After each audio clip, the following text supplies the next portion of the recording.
les impacts du changement climatique se manifestent de différentes manières. Il y a un premier impact, une série d'impacts assez directs qui sont liés au réchauffement lui-même, puisque c'est le premier effet des gaz à effet de serre.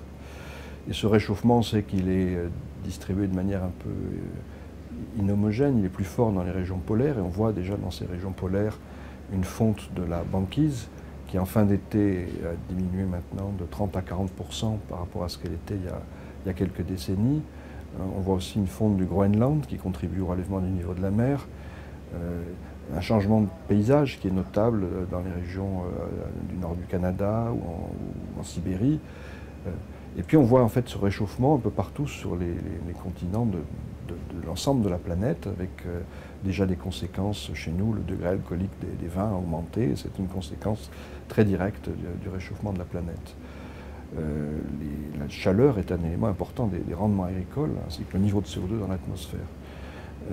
Donc il y a aussi des changements indirects parce que le cycle de l'eau est associé aux circulations de l'atmosphère qui elles-mêmes sont le résultat d'une réponse à des chauffages différenciés, par exemple entre l'équateur et les pôles, et que tout ça va changer. Donc on va avoir des régions qui seront plus arrosées, avec d'autres qui seront au contraire plus désertiques.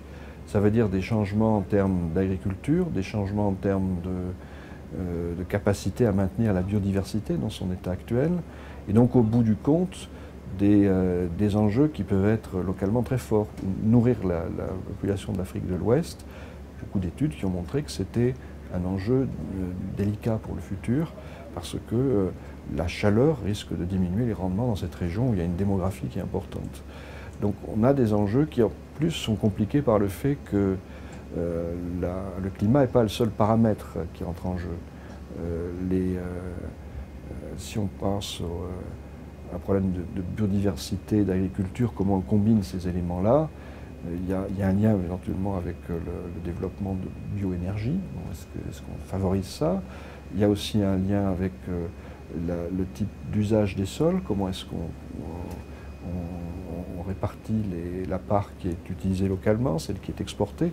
Donc on est face à des problèmes qui très vite deviennent des problèmes politiques, sociaux, beaucoup plus complexes que le seul problème climatique.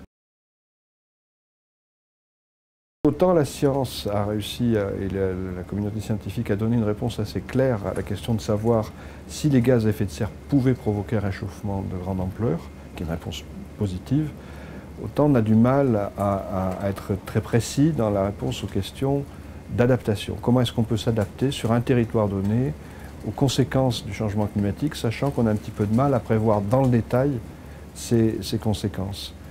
Et là, on est confronté à des limites qui sont peut-être des limites intrinsèques. Les climats régionaux dépendent des moussons, dépendent des anticyclones. La manière dont ces grands éléments climatiques peuvent changer avec le réchauffement de la planète ne sont pas certaines. Et donc on doit essayer de s'adapter préventivement à différents scénarios. Donc la recherche actuelle, c'est à la fois une recherche pour essayer de mieux prévoir ces éléments-là, mais aussi d'essayer de favoriser des démarches qui soient des démarches d'adaptation à différents scénarios, donc de diminution de la dépendance aux facteurs climatiques, donc d'être résilient, comme on dit quelquefois en jargon, d'avoir des chemins de développement qui permettent de faire face à différentes situations.